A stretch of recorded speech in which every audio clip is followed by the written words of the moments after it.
So dear children, today we are going to study the chapter Analogies and Homophones.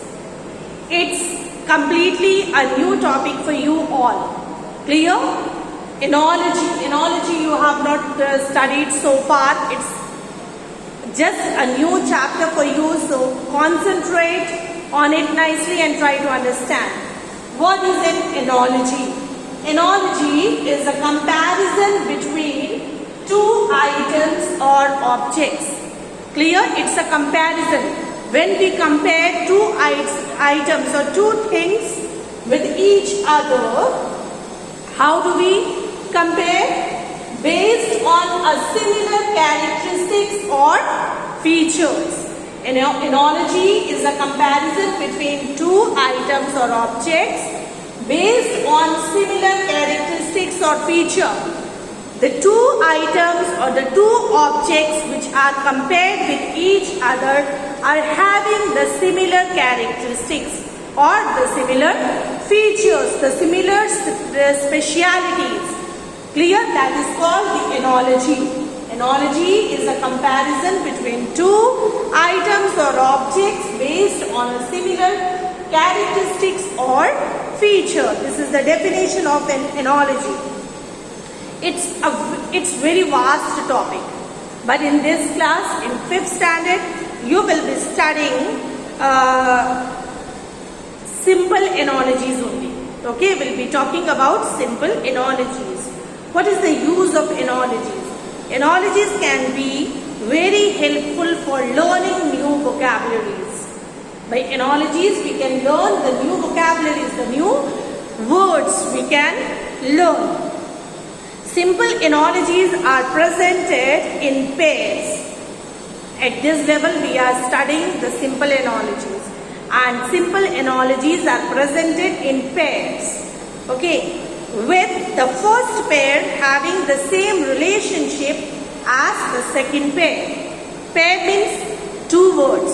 Clear? Two words are having the same characteristics. The first pair having the same relationship as the second pair. In a sentence, you can have two pairs. Okay? Whatever is the characteristics of the first pair will have the same characteristic of the second pair. Now let us try to understand through this example.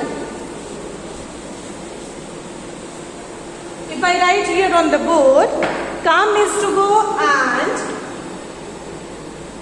come is to go and in is to dash. Now here we can see the two pairs. The first pair is come, go. And the second pair is in and this dash. If you look at closely these two pairs, one pair is complete and one pair is incomplete. Okay, one pair is complete and one pair is incomplete in this example. If you see the relationship between the words in the first pair, come, go, you can see the word go is opposite of the word come. The opposite. This is what we have studied in simple analogies. Whatever is the speciality of the first pair should have in the second pair also. Here we can see in first pair, the words are opposite to each other. So, in second pair also, the words should be opposite to it. And in is to, what is the opposite of in? The opposite of in is out. Now, let's see another example. Days are to week as months are to year. Again we can see two pairs. The words in first pair is days and week, and in second pair months and year. Now you can notice that what do week and year have in common?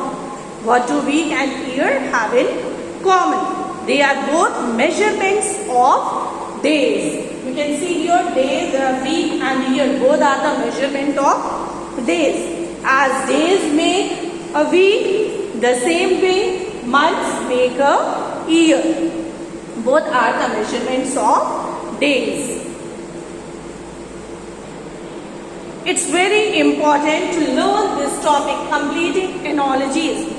In your book, the exercises you will get mostly to complete analogies. The first pair is given. You have to understand the relationship in the words. In first pair, the same relationship you have to follow in the second pair. So there is a trick to complete the analogies. Let us learn them. If, for example, I write the first one, up is to down, up is to down, as out is to dash. Clear? For example, I have written up is to down, as out is to dash. Now, how we complete? Dear children, we can see here two pairs. Up is to down is one. Another one is out is to dash. Up and down, out and dash. Now try to understand. Look at the complete pair first. Look at the complete. This one is the complete pair. Up and down are opposite. Here the words up and down. Both are opposite to each other. The missing word should also be the opposite of this word in incomplete pair. Dear children, this is the point to understand in a proper way. Here you are having two pairs.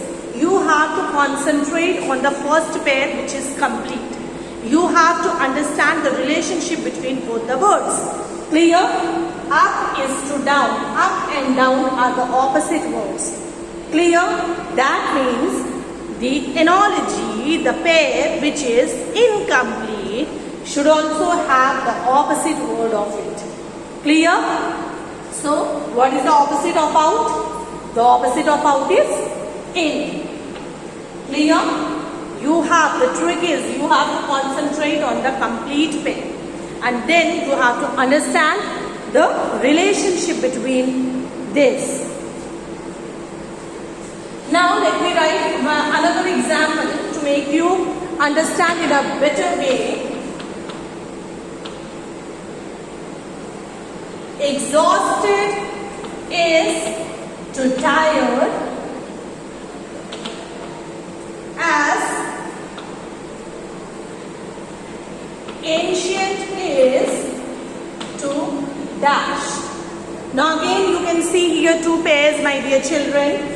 The first one is exhausted is to tired.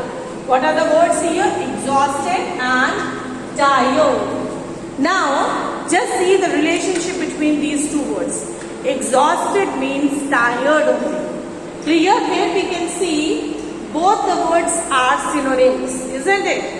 Having the same meaning. Both the words, exhausted means tired, tired means exhausted. So that means the pair which is incomplete should also follow the same relationship, should also follow the meaning of this word. Clear? In the previous example we studied that the complete pair words were opposite to each other.